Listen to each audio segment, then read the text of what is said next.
আবার যখন অস্ত্র যাইত আবার 70,000 বছর, এভাবে অতীত হইতো 70,000 বছর, আবার অস্ত্র যাইতো 70,000 বছর, এভাবে লাগাতার আমি 72,000 বছর দেখছি। বলেন সুবহানাল্লাহ। এখন রাসূল বলেন, ও জিবরাইল, তুমি শোনো, যে তারাটা তুমি দেখতা যে একবার উদিত হওয়ার পর 70,000 বছর পর্যন্ত প্রজ্বলিত থাকতো, আবার অস্ত্র যাওয়ার সময় এই 70,000 বছর পর্যন্ত অস্ত্র যাইত, এই তারাটাই ছিলাম আমি।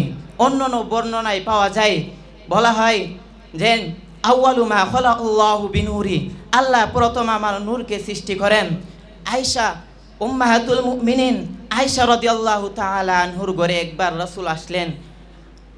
তখন আয়েশা রাদিয়াল্লাহু তাআলা আনহু বর্ণনা করেন যে আমার ঘরে যখন রাসূল প্রবেশ করার দিন ছিল, তখন আমি কাপড় সেলাই করতেছি।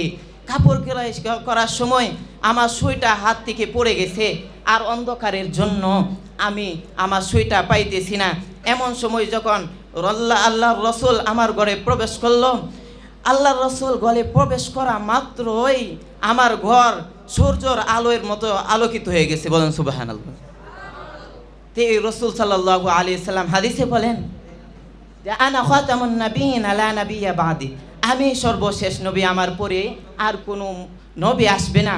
দেখা গেছে রাসূলের জমানায় এক কাযযাব নাম মুসাইলামা ছিল, সে এসে পড়েছে।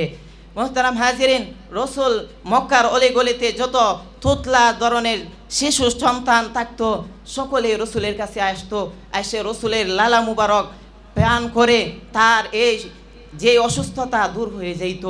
মুসাইলামা ওইদিকে যায় বলতো যে শুনো মক্কাবাসী, তোমাদের কেউ তো অসুস্থ হয় আমার কাছে আইসো, আর আসার পরে দেখবা যে যে ব্যক্তি অসুস্থ তার সুস্থতা হয়ে যাবে।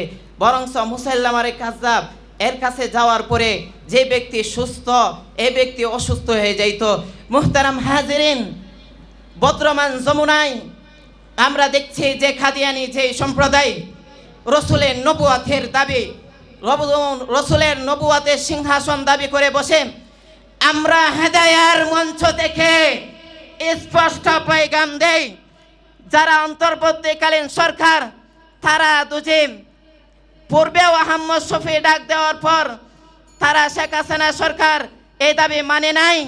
আমরা আর দ্বিতীয়বার তাদেরকে মানার জন্য তাদেরকে সুযোগ দিব না, বরংস গণভবন ঘেরাও করতে রাজি আছেন? কে কে হাত তোলেন? রাজি আছেন তো? রাজি।